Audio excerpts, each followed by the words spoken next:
ನಿವಾರಣೆ ಮಾಡ್ಕೋತೀವಿ, ಪಂಚಗವ್ಯ dash dash ಅದು ನಮ್ಮ ನಂಬಿಕೆಗಳು, ನಮ್ಮ ಭಾಗ, ಅದು ಬೇರೆ ವಿಚಾರ.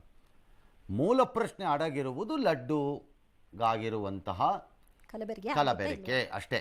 ಅದಕ್ಕೆ ಯಾರು ಕಾರಣರು? ಯಾರೋ ಹಾಕ್ಕೊಂಡಿರಲಿ, ಕಂಪನಿನೋ need not be A X R A Y R A Z R A W ಯಾರೋ ಇರ್ಬೋದು, ಯಾವನಾರೋ ಹಾಕ್ಕೊಂಡಿರಲಿ ಅವನು, ಅವ್ರಿಗೆ ಮಾತ್ರ ಮುಖಾಮೂತಿ ನೋಡದೆ ಶಿಕ್ಷೆ ಆಗಲೇಬೇಕು.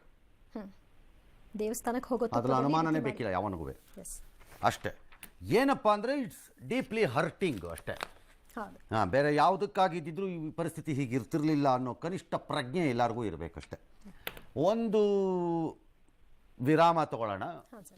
ಮತ್ತು ಲಡ್ಡುದೇನು ಆಗಲ್ಲ, ಯಾಕಂದರೆ ನಾನು ಅವತ್ತೂ ಹೇಳಿದ್ವಿ, ಲಡ್ಡು ಪ್ರಸಾದದಲ್ಲಿ ಏರುಪೇರುಗಳೇನಾರು ಅಪ್ಪಿ ಆಗಿದೆ ಅಂತ ಯಾವುದೋ ಒಂದು ಲ್ಯಾಬಲ್ ಆಗಿದೆ ಇಲ್ಲ ಅಂತೇನೋ ಹೇಳ್ತಿದ್ದಾರೆ ಈಗ ಆಗಿದೆ ಅಂತಿದ್ರೆ, ಅದಕ್ಕೆ ನಾವು ಭಕ್ತಾದಿಗಳಾಗಿ ನಾವು ಅಲ್ಲ ಅಂತ ಹೇಳಿದೆ. ಅದಕ್ಕೆ ನಾವು ಜವಾಬ್ದಾರಲ್ಲ, ನಮ್ಮಿಂದ ಆಗಿರೋ ತಪ್ಪು ಅಲ್ಲ, ನಾವಲ್ಲ, ನಮ್ದಲ್ಲ ಅದು.